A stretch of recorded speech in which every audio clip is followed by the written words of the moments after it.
मैं ये इतना कहना चाहूँगा कि हम सैनिकों ने अगर मिलजुल करके, क्योंकि बहुत दिन हो गए, मैं भी भारतीय जनता पार्टी का मैं प्रदेश प्रवक्ता रह चुका हूँ किसान मोर्चे का, और मैंने 18 साल तक उन्हीं के ही लिए काम करता रहा। आरएसएस और बीजेपी के लिए काम किया, लेकिन अब इतने वर्ष गुजरने के बाद भी वहाँ अनदेखा हुआ। और राजनीति में जिनके पास पैसे हैं उनको पूछा जाता है, उन्हीं को पूजा जाता है।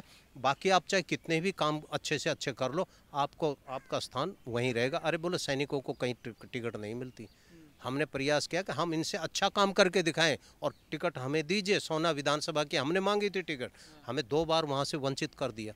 हमने कहा भाई हमने कोई ठेका थोड़ी ले रखा है कि हम पूरी जीवन भर इन्हीं की वो करेंगे चाटुकारिता। नहीं, हमारे अंदर एक, मैं सेना में एक शिक्षक के तौर पर रह करके आया हूँ, और अगर हम शिक्षक होकर के भी क्या नाम जो है इन्हीं के ही जी हजूरी में लगे रहेंगे, बिल्कुल नहीं। हमारा भी कोई स्वाभिमान है और हम स्वाभिमान का ही कार्य करने वाले व्यक्ति हैं। हम नीचा देखने वाला काम कभी नहीं करते, और नेताओं में तो ये नीचा से नीचा भी देखने वाला काम करते हैं।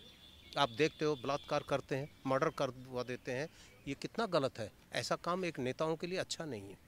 नेताओं को तो, ये नेता लोग संसद तक पहुंचे थे तो उस समय इनको केवल भत्ते मिलते थे, कोई तनख्वाह और पेंशन नहीं मिलती थी।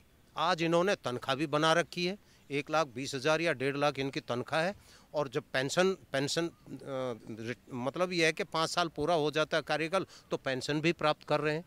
अरे भाई, सैनिक जो देश की सीमाओं पर जो देश की रक्षा करता है, जिसकी वजह से पूरा देश अमन और शांति की चैन से अपनी नींद लेता है, उनको पेंशन बंद कर रहे हैं या उनकी पेंशन में विसंगतियां डाल रहे हैं।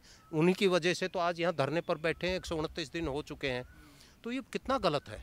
इसके अंदर कुछ ना कुछ तो विचार करना चाहिए। हम तो ये कहेंगे जो मंत्रालय के अंदर बैठे हैं उनकी बुद्धि का भी परीक्षण होना चाहिए कि उन्होंने क्या सोच करके इसके अंदर विसंगतियां डाली है। वो बिल्कुल गलत है। उन्होंने इस चीज़ को बिल्कुल नहीं सोच विचार किया। अब सेना के अंदर ठीक है, ऑफिसरों के लिए तो ओआरओपी लागू भी नहीं होता है और उनको दे बैठे। उसमें विचार करना चाहिए था। ठीक है, उनको ऑफिसर को दे दिया, हम ये नहीं कहते क्यों दिया, दे दिया ठीक है। उनके तो तनख्वाह और पेंशन पहले से ही ज़्यादा है, उनका तो हक नहीं बनता। जैसी और जवानों के लिए ये हक होना था, और उसके लिए जो है कितने सालों से वो धरने पर बैठे हुए हैं, तब भी कहना कोई असर नहीं हुआ। उसका सारा श्रेय जो है खुद लेकर के बैठ गए। यहाँ गलत है। अंग्रेजों जैसी जो कूटनीति, फूट नीति जो है वो लागू कर दी गई कि सेना के अंदर भी किसी प्रकार से फूट डल जाए और सैनिक जो है कभी इकट्ठा होकर के ना अपना काम कर सके।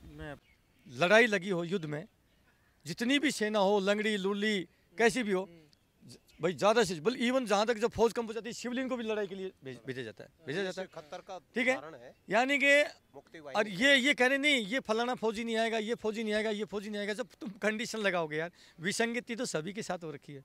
और इवन दो जो 12 मार्च वाला जो कॉल हो रखी थी वीर बहादुर की, मैंने उसका भी खिलाफ किया। मैंने उसको भी टाइट करने की वीडियो भेजूंगा, लिंक भेजूंगा, उसमें पता चल जाएगा। उनको भी कहना चाहिए, बल्कि जो इस फेडरेशन के जो मुखिया हैं उन मुखियाओं को अरदास है मेरी भाई, इन वीर बहादुर को भी साथ लेके आइए। मेरे जैसे व्यक्ति को भी बोलो कि चौहान साहब आप भी आइए, हम दूर नहीं है।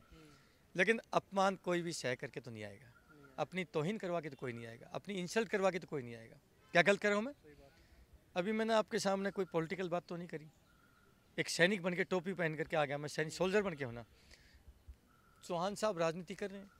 मैं उन सारे भाइयों से पूछना चाहता हूं कि कहीं एक स्टेटमेंट दिखा दीजिए मेरी कि मैंने जो है 27 तारीख से पहले की कोई वीडियो में कि मैंने कोई पॉलिटिकल स्टेटमेंट दी हो। तो खाली गुमराह कर रहे हैं पूरे सैनिक समाज को। ये तो राजनीति करने आ रहे हैं, राजनीति करना है। अरे क्यों फौजी भोले वाले फौजी भाइयों को मूर्ख बना रहे हो मेरे भाई? हैं, क्या गलत कर रहा हूँ बेटा मैं? तो ये टोटली जो ना इस प्रकार की मानसिकता, सड़ी हुई मानसिकता रखोगे मेरे भाई, नेगेटिव मानसिकता रखोगे तो आप कुछ कद्दू में तीर नहीं मार पाओगे। आप कितना भी बोलते रहो कि धरना तो बड़ा जोरों पर चल रहा, बड़ा थोथा मुँह करके बोलते रहो, भाई ऐसे करने से पूरा हकीकत तो सामने होती है। आज आप लोगों ने पूरे धरने को पूरा सत्यानाश कर दिया। पहली जो 3 अप्रैल को कॉल हुई थी उसमें ज़बरदस्त जोश था सब बेटा, पूरे देश में गजब का जोश था। पूरा उमड़ उमड़ के जो सैनिक निकले थे पूरे हिंदुस्तान में। जो पहला ज्ञापन था डीएम महोदय को था, दूसरा ज्ञापन सौंपा गया था पहला किसका था, डीएम का था किसका? पहला दिया था एमपी को ना, एमपी दूसरा एमपी का, दूसरा ज्ञापन था वो एमपी को दिया था। एमपी वाले ज्ञापन में जो 3 को जो जोश था वो उससे थोड़ा सा कम हो गया था, थोड़ी सी आपस में मतलब खंडित होने के कारण, फूट के कारण। और उसके बाद में अगला 30 मई का था। 30 मई का था। 30 मई तो मैं तो बिल्कुल ही हवा निकल गई थी। अब अपने मन को समझाने के लिए हम कुछ भी कह दें कि बड़ा ज़बरदस्त चल रहा है, बड़ा ज़बरदस्त, ऐसा कुछ भी नहीं है। धरना कहीं कहीं कमज़ोर हुआ है, लोगों का जोश कमज़ोर हुआ है। और इस जोश को कमज़ोर करने में जो नेतृत्व है, वो नेतृत्व की कहीं कहीं जिम्मेवारी बनती है। ठीक है, अभी भी कुछ नहीं बिगड़ा। मैं तो ये भी कहता हूँ कि अभी भी बेटी बाप का है, अभी भी हम खिलाफत में नहीं है, अभी भी बहुत कुछ हो सकता है। अभी भी सारे भाइयों को एक मुट्ठी बंद कर, नेताओं की रोज जूत पुजारी होती है, नेताओं के अलग अलग पार्टियों के रोजाना जूता पुजारी होती है, लेकिन अभी 15 पार्टियां गठबंधन कर रही हैं अपना अस्तित्व बचाने के लिए। तो हम अपना इस आंदोलन को जीतने के लिए, मैं पूछना चाहता हूं इस फेडरेशन के मुखियाओं को, आपको मुखिया तो बना दिया, आपकी अकल कहाँ मारी गई? आप सारे सैनिक समाज के, चाहे वीर बहादुरों से हमारे जैसे साथी जितने भी विरोध में हों, उनको क्यों नहीं बोलते भाई छोड़ो मन में, हम तो यहाँ आ ही रखे हैं, आज बैठ के भी आए यहाँ पर, तो हम तो आने के लिए वैसे ही हैं, लेकिन अपनी तौहीन करवाने थोड़ी आएंगे भाई। जब आप मन में मानसिकता ये रखेंगे तो फिर मुश्किल है। इतना ही कहूँगा कि भगवान आपको सद्बुद्धि दे। और फौजी भाइयों, सैनिकों के हित के अगर काम कोई भी करेगा, वहाँ पर सूबेदार चौहान खड़ा मिलेगा। हम सैनिकों के अहित में नहीं है। अरे जिस सैनिक समाज में हमने अपनी जीवन व्यतीत कर दिया, उसके खिलाफ कैसे कर सकते हैं हम?